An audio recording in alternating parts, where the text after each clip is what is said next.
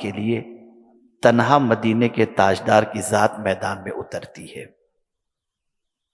اور آپ سوچیں، وسائل کے اعتبار سے دیکھیں، سورسز کے اعتبار سے دیکھیں، تو آپ محسوس کر سکیں گے لٹریچر، نہ پرنٹ لٹریچر، نہ اور طریقے کا کوئی لٹریچر اس زمانے میں موجود تھا، لیکن باوجود اس کے تنہا مدینے کے تاجدار صلی اللہ تعالی علیہ وسلم نے وہ محنت کی اللہ پر بھروسہ کرتے ہوئے کہ صدیاں گزر گئی، آج ان کے اصلاحی انقلاب کا اثر نظر بھی آ رہا ہے اور پھیلتا ہوا بھی دکھائی دے رہا ہے۔ میرے پیارے آقا صلی اللہ تعالی علیہ وسلم کے پیارے دیوانوں، کتنی قربانیاں حضور صلی اللہ علیہ وسلم نے دیں، آپ ذرا سوچیں، اور اپنی ذمہ داری کو ہم محسوس کرنے کی کوشش کریں۔ جب پہلی اصلاح کی دعوت انسانوں کے سامنے پیغمبر رحمت صلی اللہ علیہ وسلم نے پیش کی کوہ صفا سے، تو ارشاد فرمایا، قولوا لا الہ الا اللہ تفلحوا، کلمہ طیبہ پڑھو کامیاب ہو جاؤ۔ ظاہر سی بات ہے کہ ایک نئی صدا تھی، ایک نیا پیغام تھا، ایک نئی بولی تھی، ایک نئی دعوت تھی، لیکن دعوت دینے والے کی زندگی اتنی پاک، صاف اور ستھری تھی کہ 40 سالہ زندگی کا کوئی گوشہ ایسا نہیں تھا جس سے اس زمانے کے لوگ نہ آشنا ہوں۔ رسول رحمت صلی اللہ علیہ وسلم کی حیات طیبہ کے ایک ایک پہلو سے دنیا واقف تھی۔ آپ اندازہ لگائیں، دنیا میں آج یتیم بچہ ہو جاتا ہے تو اس کے بگڑنے کے امکانات بڑھ جایا کرتے ہیں، اس لیے کہ باپ کے سائے کے اٹھ جانے کے بعد اس بچے کے بے راہ روی کے شکار ہونے کے اندیشے بڑھتے چلے جاتے ہیں۔ لیکن زمین پر ایک ایسا در یتیم بھی تشریف لایا جس نے نہ جانے کتنے بے سہاروں کو سہارا عطا فرما دیا۔ آپ دیکھیں، اندازہ لگائیں، جیسے ہی رسول اعظم صلی اللہ علیہ وسلم نے دعوت پیش کی، اصلاح کا پروگرام شروع کیا، آغاز عقیدے سے فرمایا۔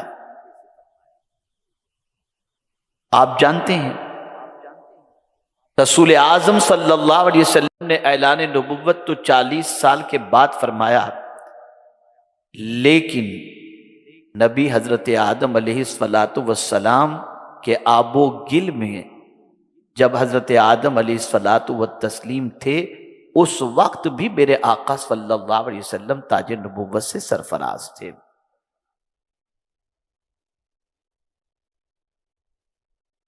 رسول رحمت صلی اللہ علیہ وسلم جب پہلی دعوت پیش کرتے ہیں تو چونکہ عقیدے کی اصلاح کی دعوت تھی، اصلاح کے مشن کو لے کر کے اٹھے تھے، تو ظاہر سی بات ہے کہ قوم کا سوال کرنا ضروری تھا۔ تو قوم نے سوال کیا کہ اگر آپ کی دعوت سچی ہے تو کوئی دلیل پیش کیجیے۔ اللہ اکبر، نبی ہیں، معجزہ دکھا سکتے تھے، چاند کے 2 ٹکڑے کر کے دکھا سکتے تھے، ڈوبے ہوئے سورج کو پلٹا کر دکھا سکتے تھے۔ ہاں، جب ضرورت پڑی یہ کیا حضور نے، لیکن جب پہلی مرتبہ دعوت توحید پیش کی اور لوگوں نے دلیل طلب کی تو قیامت تک کے آنے والے مسلمانوں کو، اصلاح کے کام کرنے والوں کو رسول اعظم صلی اللہ علیہ وسلم نے ایک اچھے داعی اور مسلمان ہونے کی حیثیت سے دلیل پیش کی، اور دلیل پیش کرنے کے لیے سرکار صلی اللہ علیہ وسلم نے جو اپنے وجود کو پیش فرمایا۔ جب لوگوں نے دلیل پیش کی کہ آپ کی دعوت سچی ہے تو دلیل پیش کریں، تو قرآن کہتا ہے اس وقت رسول اعظم صلی اللہ علیہ وسلم نے چاند کے 2 ٹکڑے کر کے سورج کو پلٹا کر نہیں بتایا، بلکہ قرآن کہتا ہے حضور نے فرمایا فَقَدْ لَبِثْتُ فِيكُمْ عُمُرًا مِّن قَبْلِهِ أَفَلَا تَعْقِلُونَ۔ اے مجھ سے دلیل طلب کرنے والو، میری بے داغ 40 سالہ زندگی تمہارے سامنے ہے، اگر کوئی ایک لمحہ بھی داغدار ہو تو میری دعوت کو قبول مت کرنا۔ آپ اندازہ لگائیں، اسلام کی حقانیت اور سچائی کے لیے پیغمبر رحمت صلی اللہ علیہ وسلم نے اپنے وجود کو پیش کیا، اور ظاہر سی بات ہے انسان کا کردار، انسان کے عادات، انسان کے اطوار، انسان کے اخلاق اس کی زندگی کو نمایاں طور پر پیش کرتے ہیں۔ پیغمبر رحمت صلی اللہ تعالی علیہ وسلم نے اپنے وجود کو اتنا پاک، صاف اور ستھرا رکھا تھا کہ اللہ اکبر، خود پروردگار جل جلالہ نے اپنے محبوب صلی اللہ تعالی علیہ وسلم کی عمر کی قسم یاد فرما کر بتا دیا کہ میرے محبوب کی زندگی کتنی بے داغ ہے، اور ساتھ ہی ساتھ قیامت تک کے آنے والے انسانوں کو یہ بتا دیا اگر زندگی گزارنے کے لیے کسی کو آئیڈیل بنانا چاہتے ہو تو میرے محبوب کو اپنا آئیڈیل بنا لو۔ کتنی بے داغ زندگی تھی رسول اعظم کی، لیکن آپ ذرا سوچیں، بہت بڑے مشن کے لیے اٹھے تھے، اصنام باطل کے سامنے سر جھکانے والوں کو معبود برحق کی بارگاہ میں سر جھکانے کے لیے اٹھے تھے، حق کی دعوت دینے کے لیے اٹھے تھے، اور جواب کے اندر قوم سے کوئی تقاضا نہیں تھا، کوئی ڈیمانڈ نہیں تھی کہ میری دعوت کے بدلے میں مجھے یہ دے دینا۔ لیکن اللہ اکبر، آپ جانتے ہیں یہ سچائی کی دعوت لے کر اٹھنے والے پیغمبر رحمت صلی اللہ علیہ وسلم کو کتنی تکلیف کی وادیوں سے گزرنا پڑا، کتنے مصائب کو جھیلنا پڑا، سوشل بائیکاٹ ہوا، راہوں میں کانٹے بچھائے گئے، تکالیف کی وادیوں سے گزارا گیا، پشت مبارک پر اوجڑی رکھی گئی، اور نہ جانے کس کس طریقے سے رسول رحمت صلی اللہ علیہ وسلم کو اس اصلاح کی دعوت کو روکنے کے سلسلے میں ان پر جبر اور تشدد کیا گیا۔ لیکن اللہ اکبر، پیغمبر رحمت صلی اللہ علیہ وسلم کو صرف اسی سے نہیں تکلیف پہنچائی گئی، بلکہ لالچ بھی دی گئی اور کہا گیا آپ اپنی دعوت کو روک دیجئے، جو چاہو آپ کی خدمت میں پیش کر دیا جائے گا، آپ کہیں تو عرب کی کسی حسینہ کو آپ کے قدموں میں لا کر رکھ دیا جائے، آپ کہیں تو دولت کا انبار آپ کے قدموں میں لا کر کے رکھ دیا جائے، قربان جائیے۔ پیغمبر رحمت صلی اللہ علیہ وسلم نے جواب میں یہی فرمایا تھا، اگر ایک ہاتھ میں چاند اور ایک ہاتھ میں سورج رکھ دو تب بھی میں اپنے مشن کو نہیں چھوڑ سکتا، میں اپنے دعوت کے کام کو جاری و ساری رکھوں گا۔ آپ اندازہ لگائیں، رسول رحمت صلی اللہ تعالی علیہ وسلم تکلیفیں جھیل رہے ہیں۔ طائف کے بازار کی تکلیف کو دیکھیے آپ، آقائے کریم صلی اللہ علیہ وسلم تشریف لے جا رہے ہیں، اور طائف کی گلیوں میں رسول اعظم صلی اللہ علیہ وسلم کے پائے مبارک پر پتھر مارے جاتے ہیں، جس کی وجہ سے آپ کی پنڈلیوں سے خون بہتا ہے، لیکن اللہ اکبر، آقا کریم صلی اللہ علیہ وسلم اس تکلیف کے باوجود بھی انسانوں کی اصلاح کے کام کو نہیں چھوڑتے اور تکلیفوں کو جھیل کر، مصیبتوں کو برداشت کر کے پیغمبر رحمت صلی اللہ علیہ وسلم صحیح خطوط پر وہ انسان جو غفلت کا شکار، لاقانونیت کا شکار، اور وہ انسان جس کے سامنے زندگی گزارنے کا کوئی اصول نہیں، بالکل آوارگی کے راستے پر جانے والا جو انسان تھا، اس انسان کو سیدھے راستے پر لے جانے کے لیے اس سے حضور کو کوئی لالچ نہیں تھی، بس صرف مقصد تھا تو ایک ہی تھا، انسان اپنی قدر کو خود سمجھ لے اور انسان اپنے مقام سے آشنا ہو جائے۔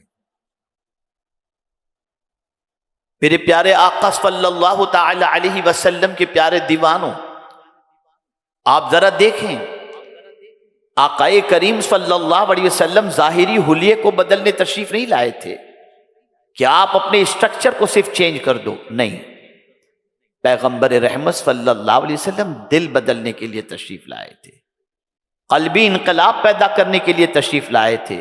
بے روزگاری اس زمانے میں بھی تھی، پریشانی کا معاملہ اس دور کے اندر بھی تھا، لیکن رسول اعظم صلی اللہ تعالی علیہ وسلم نے کسی کے لیے صرف روٹی کا انتظام کر کے اور کسی کے لیے مکان کا انتظام کر کے ایک وقتی طور کا کام حضور صلی اللہ علیہ وسلم نے انجام نہیں دیا، بلکہ رسول اعظم صلی اللہ علیہ وسلم نے انسانوں کو قلبی اعتبار سے اتنا سنوار دیا کہ ان کے اندر ایک احساس رسول اعظم نے پیدا کر دیا، اور وہ احساس یہ تھا کہ کسی کو بھی میرے آقا صلی اللہ علیہ وسلم کے صحابہ کبھی بھوکا نہیں دیکھ پاتے تھے، پیاسا نہیں دیکھ پاتے تھے، ان کے اندر یہ جذبہ حضور صلی اللہ علیہ وسلم نے پیدا کیا۔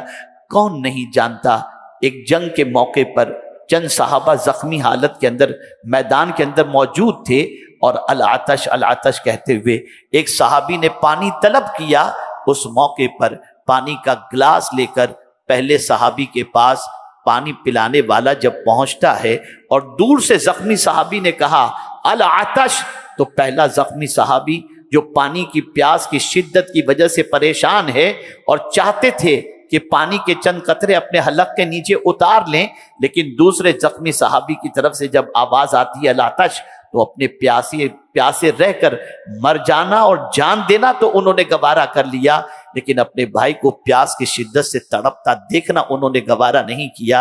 اور یہی پوزیشن رہی، دوسرے کے پاس پانی لے کر کے پہنچے تو تیسرے نے آواز دی، تیسرے تک پانی لے کر پہنچے تو چوتھے نے آواز دی، چوتھے تک پانی لے کر پہنچے تو پانچویں نے آواز دی، یہاں تک کہ کم و بیش 7 صحابہ زخموں سے نڈھال تھے، سب یکے بعد دیگرے دوسروں تک منتقل کرتے رہے کہ ان کو پلاؤ، پہلے میرا بھائی پیاسا ہے، میں کیسے پانی پیوں۔ اور جب واپس لوٹے تو ساتوں کے ساتھ شہادت کا جام نوش کر چکے تھے۔ میں پوچھنا چاہتا ہوں، پیاسے رہ کر کے دوسروں کو پانی پلانے کا جذبہ یہ رسول اعظم نے پیدا کیا تھا، یہ پیغمبر رحمت صلی اللہ علیہ وسلم نے پیدا کیا تھا۔ حضور صلی اللہ علیہ وسلم صرف ظاہری اسٹرکچر چینج کرنے نہیں آئے تھے، اندر سے انسانیت کا سبق سکھانے کے لیے آئے تھے، اندر سے انسان بنانے کے لیے تشریف لائے تھے۔ آپ ذرا سوچیں، مولا علی کرم اللہ تعالی وجہہ الکریم سے کسی پوچھنے والے نے پوچھا کہ سب سے قیمتی انسان کون ہے؟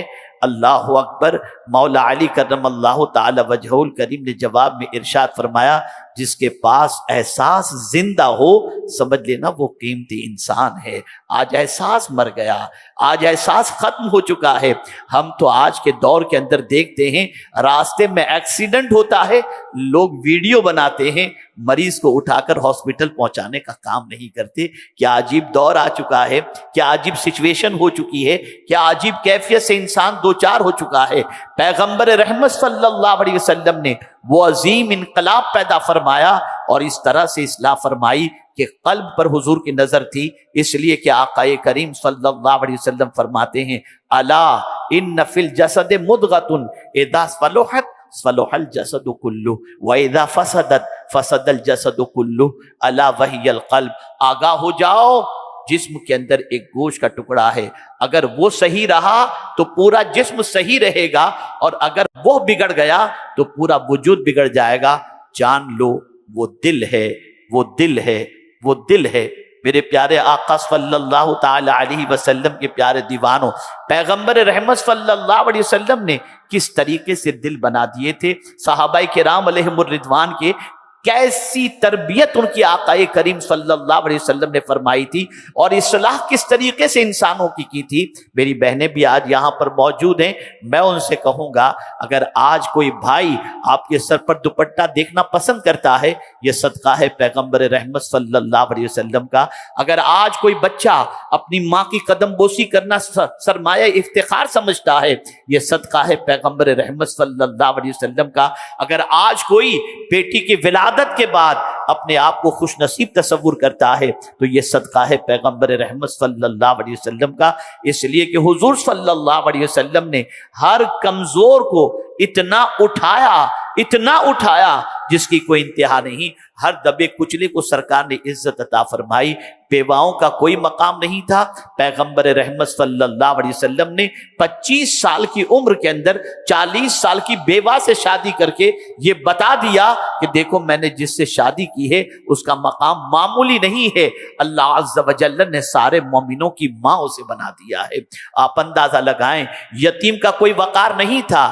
آقا کریم صلی اللہ علیہ وسلم کی بارگاہ کے اندر صحابی حاضر ہوتے ہیں، سرکار میرا دل بہت سخت ہے، آپ کوئی نسخہ عطا فرمائیں جس سے میرا دل نرم ہو جائے۔ آقا کریم صلی اللہ علیہ وسلم نے فرمایا کسی یتیم کے سر پر ہاتھ پھیر دو، تمہارا دل نرم ہو جائے گا۔ اللہ اکبر۔ یتیم کی کفالت کرنے والوں کے حوالے سے میرے آقا صلی اللہ علیہ وسلم نے فرمایا میں اور یتیم کی کفالت کرنے والا قیامت کے دن اس طرح سے قریب ہوں گے جیسے کہ یہ 2 انگلیاں ہیں۔ آپ اندازہ لگائیں، یتیم کچلے جاتے تھے، ان کا مال کھا لیا جاتا تھا، ان کو دبایا جاتا تھا، ان سے کام لیا جاتا تھا اور ان کی عزت سے کھلواڑ ہوتا تھا۔ کون ہے جو اس کچلے ہوئے یتیم کو عزت عطا فرمائی؟ وہ رسول اعظم صلی اللہ علیہ وسلم کی ذات بابرکت ہے۔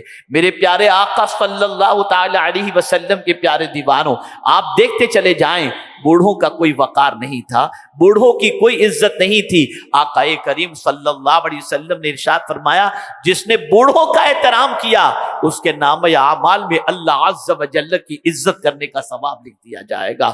آپ اندازہ لگائیں، آج کے دور کے بہت سارے بچے اپنے بوڑھے ماں باپ کی قدر نہیں کرتے، ان کی عزت نہیں کرتے، ان کا احترام نہیں کرتے۔ رسول اعظم صلی اللہ علیہ وسلم نے فرمایا من لم یرحم صغیرنا ولم یوقر کبیرنا فلیس منا، جو چھوٹوں پر شفقت نہیں کرتا اور بڑوں کا احترام نہیں کرتا، آقا کریم صلی اللہ علیہ وسلم نے فرمایا وہ ہمارا نہیں۔ تنہا مدینے کے تاجدار اٹھ رہے ہیں اور کتنے شعبے جات ہیں، آپ دیکھیے، بچیاں زندہ دفن کی جا رہی ہیں، غریبوں کا مال لوٹا جا رہا ہے، کمزوروں کی آبرو پر ہاتھ ڈالا جا رہا ہے، غلام بنا کر رکھا جا رہا ہے۔ ان ساری سچویشن کے اندر تنہا میرے آقا صلی اللہ علیہ وسلم کی ذات اٹھتی ہے اور دیکھتے دیکھتے 23 سال کی مدت کے اندر ان ساری خرابیوں کا جنازہ نکل جاتا ہے، اور پھر ایک ایسے انسان معاشرے کے اندر اٹھتے ہیں جن کو دیکھنے کے بعد زندگی گزارنے کا سلیقہ آ جائے، زندگی گزارنے کا طریقہ آ جائے۔ ایک واقعے کے ذریعے میں سمجھاؤں تاکہ آپ محسوس کر سکیں۔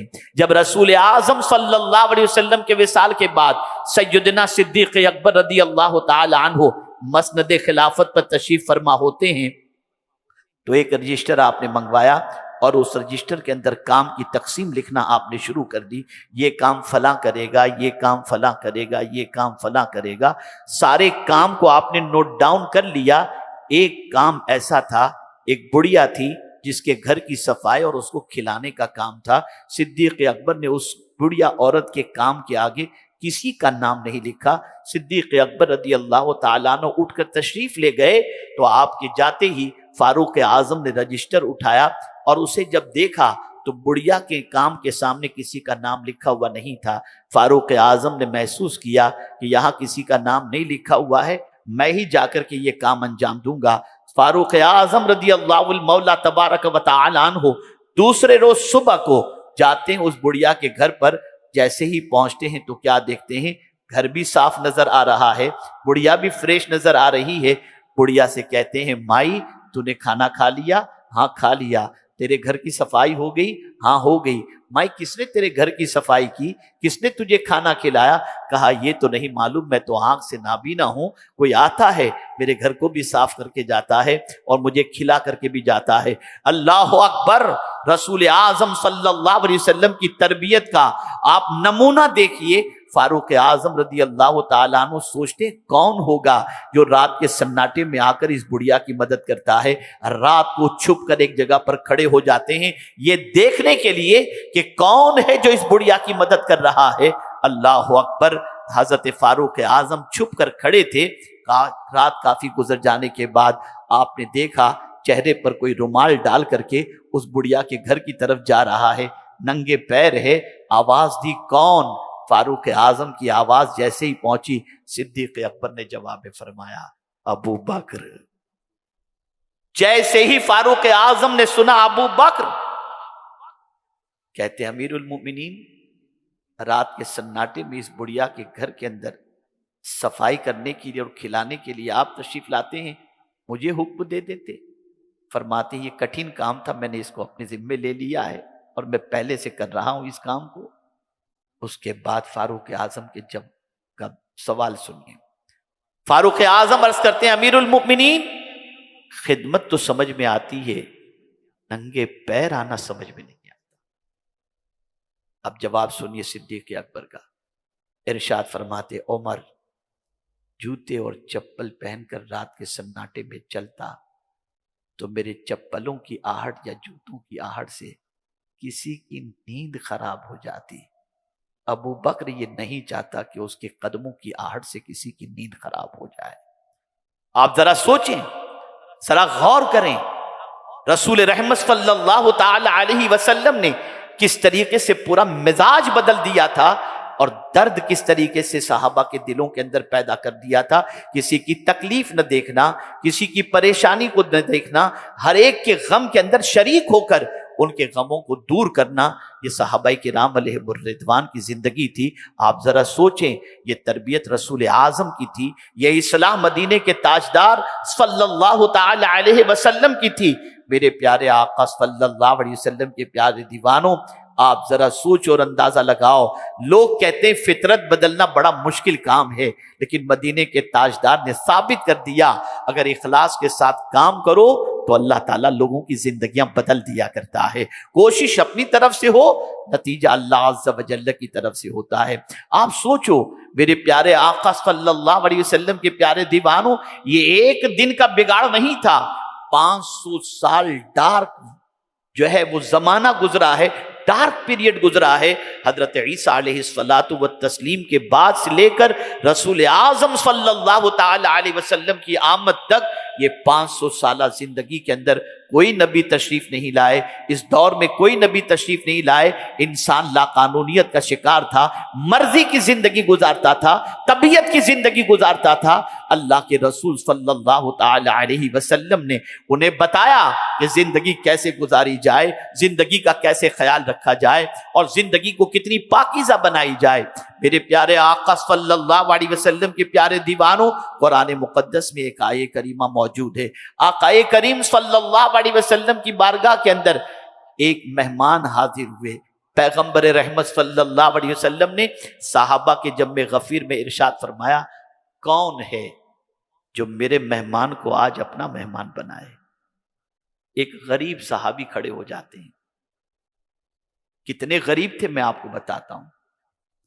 غریب صحابی کھڑے ہوتے ہیں اور عرض کرتے ہیں یا رسول اللہ صلی اللہ تعالی علیہ وسلم، آپ کے مہمان کو میں اپنا مہمان بناؤں گا۔ پیغمبر رحمت صلی اللہ علیہ وسلم نے اجازت دی۔ وہ مہمان کو لے کر جا رہے ہیں لیکن دل میں یہ خیال ہے گھر میں تو کھانا ہوگا نہیں، میں کیا کروں گا؟ لیکن بہرحال مہمان کو لے کر کے جا رہا ہوں، کچھ نہ کچھ تو انتظام ہو جائے گا، تھوڑا بہت تو گھر میں کھانا اتنا تو ہوگا کہ مہمان کو میں کھلا سکوں۔ پہنچے، دروازے پہ دستک دی، بیوی نے پوچھا کون؟ یہ سنت زندگی بھر یاد رکھیے گا۔ بیوی نے پوچھا کون؟ تو وہ صحابی یہ نہیں کہتے میں نہیں، اپنا نام انہوں نے بتایا۔ اور اپنے گھر پر بھی جب آپ جائیں اور دروازے پہ دستک دیں، اندر سے کوئی آپ سے پوچھے کون، تو اپنے گھر میں بھی جب جانا ہو تو اپنا نام بتایا کرو، اور اگر کوئی ساتھ میں ہے تو اس کا بھی تذکرہ کر دیا کرو، تاکہ گھر کی خاتون اپنے آپ کو اچھی طریقے سے سیٹ کر کے آنے کی اجازت دے۔ وہ صحابی جواب میں فرماتے ہیں، اپنا نام بتاتے ہیں اور اس کے بعد کہتے ہیں میرے ساتھ حضور کا ایک مہمان بھی ہے۔ خاتون نے دروازہ کھولا اور چلی گئی دوسرے کمرے کے اندر، آ کر کے مہمان خانے کے اندر اس مہمان کو بٹھا دیا گیا۔ شوہر اپنی بیوی کے پاس جا رہا ہے۔ جانتی ہو آج کیا ہوا؟ آج حضور صلی اللہ علیہ وسلم کی بارگاہ میں یہ حاضر ہوئے تو صحابہ کے مجمع میں حضور نے فرمایا میرے مہمان کو کون اپنا مہمان بنائے گا؟ تو میں نے اٹھ کر کے کہا میں بناؤں۔ اچھا اب یہ بتاؤ، مہمان تو لے آیا ہوں، کھانے کا کچھ گھر میں ہے؟ قربان جائیے کیا عورتوں کی بھی تربیت ہوئی تھی، اور کیا مصطفیٰ جان رحمت صلی اللہ علیہ وسلم کی اصلاح کا اثر ان کی زندگی میں بھی تھا۔ بیوی کہتی ہے کھانا دو بچے جو اپنے ہیں نا ان کے جتنا ہے، تو اب بچوں کا کھانا کیا کریں گے؟ بچے بھوکے سو جائیں گے۔ کہا فکر نہ کریں، حضور کے مہمان پر بچوں کی بھوک قربان ہے۔ ایسا کریں آپ دسترخوان بچھائیں، میں بچوں کو بہلا کر پھسلا کر سلا دوں گی، اور حضور صلی اللہ علیہ وسلم کے مہمان کو کھانا پیش کر دیا جائے گا۔ وہ صحابی کہتے ہیں میری شریک حیات، تم جانتی ہو کہ دستور یہ ہے کہ مہمان تنہا نہیں کھاتا، میزبان کے ساتھ کھاتا ہے، اور دو بچوں کا کھانا دونوں کو کیسے کافی ہوگا، ان کو بھی اور مجھ کو بھی۔ قربان جائیے اس تربیت پر اور اس اصلاح پر۔ وہ خاتون جواب میں کہتی ہیں، صحابیہ کہتی ہیں کہ میرے سرتاج اس کا بھی علاج ہے۔ کیا علاج ہے؟ کہا دیکھیے جب کھانے کے لیے آپ دونوں بیٹھیں گے نا تو میں دیا گل کر دوں گی، آپ خالی منہ ہلاتے رہنا اور مہمان پیٹ بھر کر کے کھانا کھا لے گا۔ اندازہ لگائیے اسی طریقے سے ہوا، اور جب اس طریقے سے رات گزری، صبح کو حضور کی بارگاہ میں جب صحابی رسول حاضر ہوتے ہیں، اللہ عز و جل نے اپنے محبوب کے صحابی کی اس قربانی کی اس طرح سے قدر فرمائی کہ آیہ کریمہ نازل ہو گئی وَيُؤْثِرُونَ عَلَىٰ أَنفُسِهِمْ وَلَوْ كَانَ بِهِمْ خَصَاصَةٌ۔ آپ اندازہ لگائیں اپنی ضرورت کو دوسرے کی ضرورت پر قربان کر دینا، اس قربانی کو اللہ عز و جل نے سراہا۔ میں پوچھنا چاہتا ہوں، یہ رسول اعظم صلی اللہ علیہ وسلم کی اصلاح تھی، یہ تربیت تھی، یہ پیغمبر رحمت صلی اللہ علیہ وسلم کی قربانی تھی۔ لیکن یاد رکھیں یہ انقلاب یوں ہی پیدا نہیں ہوا، یہ اصلاح اسی طریقے سے نہیں ہوئی۔ خود اللہ کے رسول صلی اللہ علیہ وسلم نے اپنی لائف کس طریقے سے گزاری آپ دیکھیں۔ ام المؤمنین حضرت عائشہ صدیقہ رضی اللہ تعالی عنہ فرماتی ہیں، اللہ اکبر، ایک مہینہ ہمارا ایسا بھی گزرا ہے جس کے اندر کھانے کے لیے ہمارے پاس کوئی چیز نہیں تھی سوائے دو کالی چیزوں کے، کھجور اور پانی۔ ان دونوں چیزوں کے ذریعے میں نے اور حضور نے ایک مہینہ گزارا ہے۔ آپ اندازہ لگائیں کون مدینے کے تاجدار، کیا مقام ہے آقائے کریم صلی اللہ علیہ وسلم کا۔ تو میرے امام کہتے ہیں مالک کونین ہیں، وہ پاس کچھ رکھتے نہیں، دو جہاں کی نعمتیں ہیں ان کے خالی ہاتھ میں۔ آپ اندازہ لگائیں، سوچ بدلی حضور نے، زندگی بدلی حضور صلی اللہ علیہ وسلم نے، قلب کے اندر رسول اعظم صلی اللہ علیہ وسلم نے انقلاب پیدا کیا۔ اور آپ کو ایک خاص بات عرض کرتا ہوں، پوری تقریر ذہن میں رہے یا نہ رہے، یہ جملہ ذہن میں ضرور رکھیے گا۔ ہمیں اگر جانچنا ہو کہ ہماری روح زندہ ہے یا مردہ، کیسے جانچیں؟ کسی عارف باللہ سے کسی نے پوچھا کہ حضرت یہ تو بتائیے ہماری روح زندہ ہے یا مردہ کیسے پتہ چلے؟ جملہ سنیے گا، فرماتے ہیں کسی کا غم اگر تمہاری آنکھوں کو نم کر دے تو سمجھ لینا تمہاری روح زندہ ہے۔ آج غموں کا مذاق اڑایا جاتا ہے، غموں پر کہے لگائے جاتے ہیں۔ ایک عجیب سچویشن سے آج کا دور گزر رہا ہے۔ آپ ذرا اس دور کے صحابہ اس دور کے انسانوں کی زندگی کا جائزہ لیں، صحابہ کرام علیہم الرضوان کی زندگی کا جائزہ لیں، اور پیغمبر رحمت صلی اللہ تعالی علیہ وسلم نے کس طریقے سے اصلاح فرمائی اور کتنی قربانیاں حضور صلی اللہ علیہ وسلم نے پیش کی۔ رئیس القلم علامہ ارشد القادری صاحب علیہ الرحمہ نے ایک چھوٹی سی کتاب لکھی ہے محمد الرسول اللہ صلی اللہ علیہ وسلم. اس کتاب میں انہوں نے تجزیہ کیا ہے اور ثابت کیا ہے کہ رسول اعظم صلی اللہ علیہ وسلم کی 63 سالہ زندگی کے اندر صرف 2 سال کو ہم کہہ سکتے ہیں کہ حضور کے اطمینان سے گزرے ہوں گے، باقی پوری زندگی مدینے کے تاجدار صلی اللہ علیہ وسلم کی جد و جہد، امتحان، مشقت اور تکالیف کے اندر گزرتے ہوئے نظر آتے ہیں. تب جا کر یہ اصلاح ہوئی، تب جا کر معاشرے کے اندر انسان تیار ہوئے. اس زمانے کے اندر سچویشن یہ تھی کہ اگر کہیں سے آواز اٹھتی کہ مسلمان ٹیررسٹ ہے تو پرنٹ میڈیا کا دور نہیں تھا، الیکٹرانک میڈیا کا دور نہیں تھا کہ وہاں پر حضور صلی اللہ علیہ وسلم اور صحابہ مل کر کوئی چیز فوراً شائع کر دیتے یا اس علاقے کے اندر کوئی تقریر نشر کروا دیتے جس سے لوگوں کے شکوک و شبہات ضرور آتے. نہیں، ایک طریقہ تھا. جن محلوں سے آواز آتی، جن علاقوں سے آواز آتی، وہاں پر حضور اپنے تربیت یافتہ صحابہ کو بھیج دیتے. جب صحابی کسی محلے میں رہنے کے لیے جاتے، ان کی صبح کو لوگ دیکھتے، ان کے اخلاق کو دیکھتے، ان کے کردار کو دیکھتے، ان کی عادتوں کو دیکھتے، ان کے بات چیت کے لب و لہجے کو دیکھتے، اور ان کی ساری چیزوں کو دیکھنے کے بعد ان کی سوچ پوری بدل جایا کرتی تھی. جو کہا جاتا ہے وہ غلط ہے، یہ تو کتنے اچھے انسان ہیں. میرے پیارے آقا صلی اللہ علیہ وسلم کے پیارے دیوانوں، آج ضرورت اس امر کی ہے کہ ہم اگر صحیح معنوں میں تعلیمات نبویہ صلی اللہ علیہ وسلم کے عامل بن جائیں اور مدینے کے تاجدار صلی اللہ تعالی علیہ وسلم کی قربانیوں کو پیش نظر رکھ کر اپنے آپ کو پرفیکٹ کر لیں، لوگوں کی سوچ بدل جائے گی، لوگوں کی فکر بدل جائے گی. ہمیں خود کا کریکشن کرنا ہوگا، ہمیں خود پر محنت کرنی ہوگی. پیغمبر رحمت صلی اللہ علیہ وسلم نے سب سے پہلے عقیدے کی اصلاح فرمائی، لوگوں کو بتایا مالک وہ ہو جس کا سب کچھ ہو، معبود وہ ہو جس کا سب کچھ ہو. ساری کائنات کا پیدا کرنے والا کون ہے؟ اللہ خالق کل شیء، ہر چیز کا پیدا کرنے والا اللہ ہے. اگر ایک کی جگہ پر 2 معبود ہوں تو کیا ہوگا؟ لو کان فیہما آلہۃ الا اللہ لفسدتا، فساد پیدا ہو جائے گا. ایک کی جگہ پر کئی معبود ہوں، فساد پیدا ہو جائے گا. ایک کہے گا سورج اتنے بجے نکلے، دوسرا کہے گا اتنے بجے نکلے، نظام پورا خراب ہو جائے گا.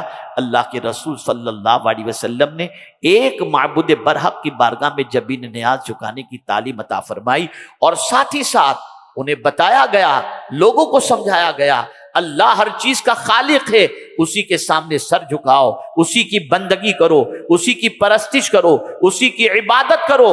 اور میرے پیارے آقا صلی اللہ تعالی علیہ وسلم کے پیارے دیوانوں، ساتھ ہی ساتھ یہ بھی تعلیم دی گئی کہ ایک دن ہے آخرت کا جس میں تمہیں اللہ کی بارگاہ میں اپنی زندگی کا جواب دینا ہے. یاد رکھیں، آدمی بیلنس شیٹ تیار کرتا ہے، آدمی اپنا اکاؤنٹ کلیئر رکھتا ہے، اس کی ایک وجہ یہ ہے کہ اس کو معلوم ہوتا ہے کہ چیکنگ آئے گی تو مجھے جواب دینا پڑے گا، اس لیے اپنا اکاؤنٹ وہ کلیئر رکھتا ہے.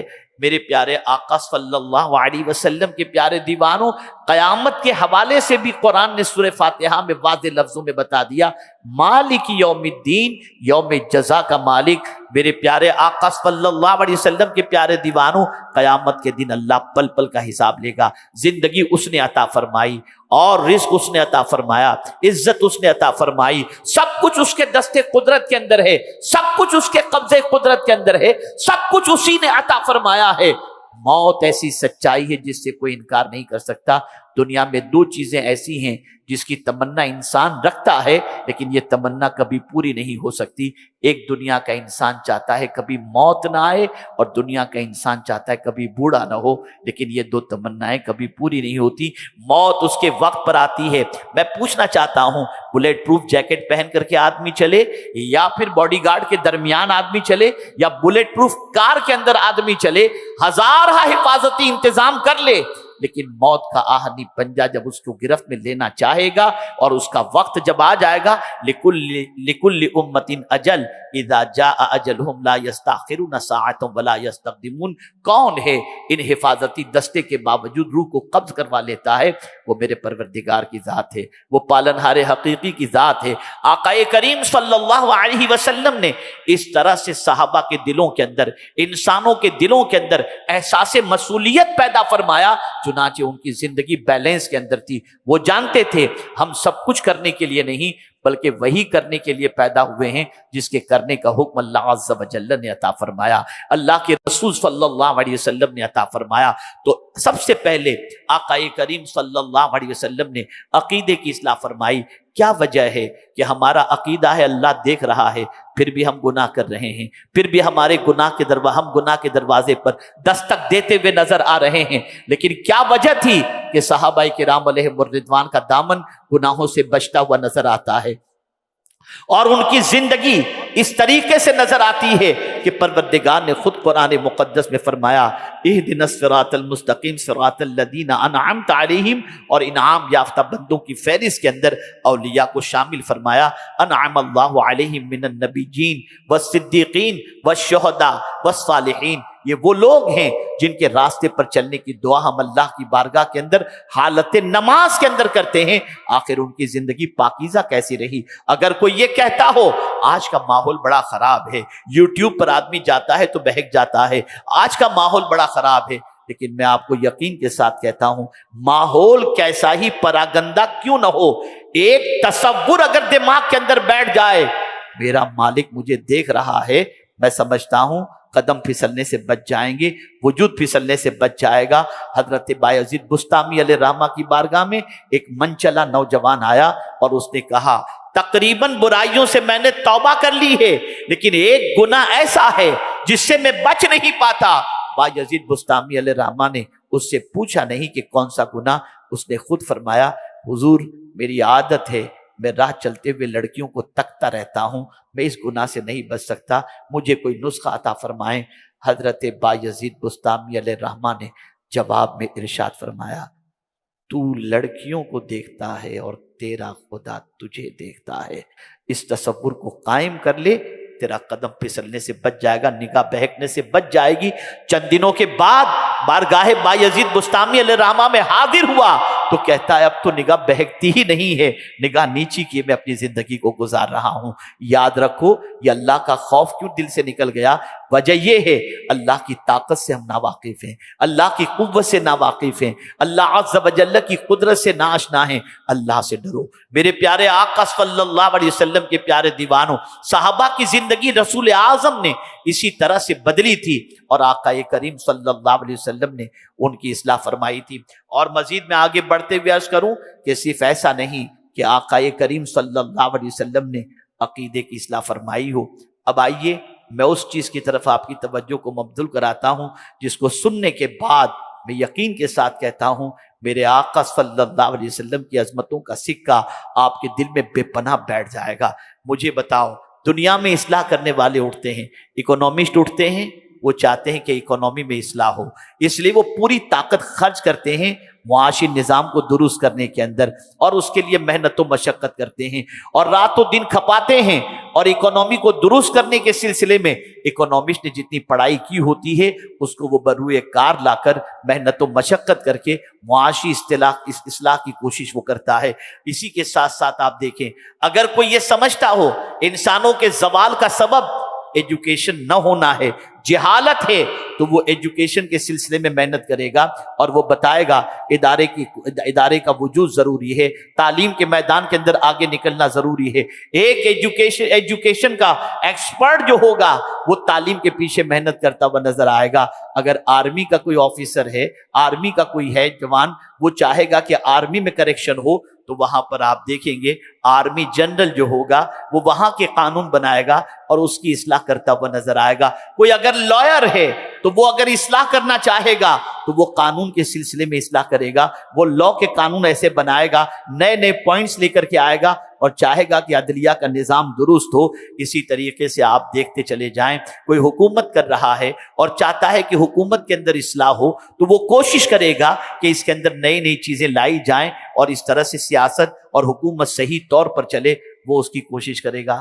لیکن ایک سوال میں آپ سے پوچھنا چاہتا ہوں, کوئی اکنامسٹ آرمی کی اصلاح کے لیے کوشش نہیں کر سکتا. جو اکنامسٹ ہے وہ معاشی اصلاح پر کوشش کرے گا, جو میڈیکل کی فیلڈ کا ہے وہ اس کے اندر اصلاح کی کوشش کرے گا, ریسرچ کی کوشش کرے گا. کبھی آپ نے نہیں دیکھا ہوگا کہ آرمی کا جنرل میڈیکل کی فیلڈ کے اندر اصلاح کرتا ہوا آپ کو نظر آئے, اکنامی کی فیلڈ کے اندر اصلاح کرتا ہوا نظر آئے. لیکن اگر میں یہ کہوں تو غلط نہ ہوگا, تنہا میرے آقا صلی اللہ علیہ وسلم کی ذات ہے جس نے ہر شعبے میں اصلاح فرمائی. میڈیکل میں بھی اصلاح فرمائی, تعلیم میں بھی اصلاح فرمائی, آرمی میں بھی اصلاح فرمائی, سیاست میں بھی اصلاح فرمائی.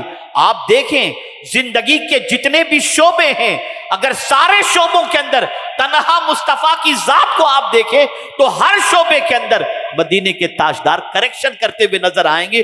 دنیا میں حضور کے علاوہ کوئی ایسا مصلح آپ کو مل ہی نہیں سکتا جس نے ہر شعبے کے اندر کریکشن کیا. یہ صرف میرے آقا صلی اللہ علیہ وسلم کی ذات ہے. اب قرآن کہتا ہے وَلَا تُفْسِدُوا فِي الْأَرْضِ, زمین پر بگاڑ پیدا نہ کرو. اس کے سنورنے کے بعد بڑی قربانیوں سے ماحول سنورا, بڑی قربانیوں سے انسان سنوارے گئے. اب ہم سے قرآن کہہ رہا ہے اے بندو, اے اللہ کے بندو, اے رسول اعظم کے امتیوں, ذرا حضور کی قربانیوں کو پیش نظر رکھو. اتنی محنتوں کے بعد بھوکے رہ کر اولاد کو قربان کر کے جب سوسائٹی کا کریکشن کیا گیا ہے تو اب تم اس کے اندر بگاڑ پیدا نہ کرو. تو میرا پیغام آج کے اس روح پرور پروگرام کے اندر یہی ہے کہ اے رسول اعظم صلی اللہ علیہ وسلم کے دیوانوں, سچی محبت تو یقیناً آپ کے دل میں آقا کریم صلی اللہ علیہ وسلم کی موجود ہے. لیکن اب آپ نے کوشش یہ کرنا ہے, جتنی قربانیوں سے حضور صلی اللہ علیہ وسلم نے معاشرے کی اصلاح فرمائی, ہماری اصلاح فرمائی اور اصلاح کا پیغام ہمیں عطا فرمایا, ہم اس قربانی کو قدر کی نگاہ سے دیکھیں اور اب بگاڑ سے اپنے آپ کو بچانے کی کوشش کریں. اپنے آپ کو پرفیکٹ کرو, اپنے آپ کو صحیح طور پر زندگی کی راہ پر لگاؤ. رسول اعظم صلی اللہ علیہ وسلم کی تعلیمات کے پیروکار بن کر دنیا میں یہ بتا دو کہ رسول اعظم صلی اللہ علیہ وسلم کا امتی کیسا ہونا چاہیے. میرے پیارے آقا صلی اللہ علیہ وسلم کے پیارے دیوانوں, قرآن نے واضح لفظوں میں فرمایا وَلَا تُفْسِدُوا فِي الْأَرْضِ بَعْدَ إِصْلَاحِهَا. اس کی تفسیر کے اندر مفسرین فرماتے ہیں انبیاء نے جو اصلاح فرمائی قربانیاں دے کر کے, اب تم اس کے اندر بگاڑ پیدا مت کرو. میں آپ کو بتاؤں اصلاح کسے کہتے ہیں.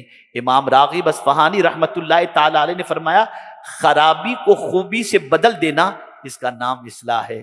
آپ ذرا دیکھیں پیغمبر رحمت صلی اللہ علیہ وسلم نے کس طریقے سے انسانوں کو بدلا.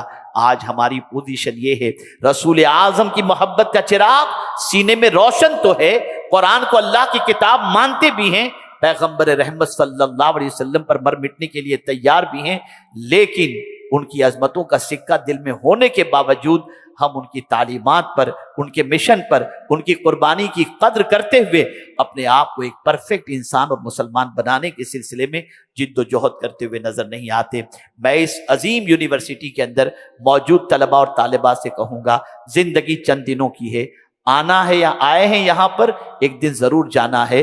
اور یہ بات یاد رکھیں مصطفیٰ جان رحمت صلی اللہ علیہ وسلم سے اگر سچی محبت ہے تو ان سارے راستوں کے دروازے کو بند کر دیا جائے جن راستوں پر چلنے کے بعد مصطفیٰ جان رحمت صلی اللہ علیہ وسلم کو تکلیف پہنچے اور تاجدار کائنات صلی اللہ علیہ وسلم ناراض ہو جائیں, اس لیے کہ وہ راضی ہو گئے تو اللہ بھی راضی ہو جائے گا, اور وہ ناراض ہوئے تو اللہ عز و جل بھی ناراض ہوگا.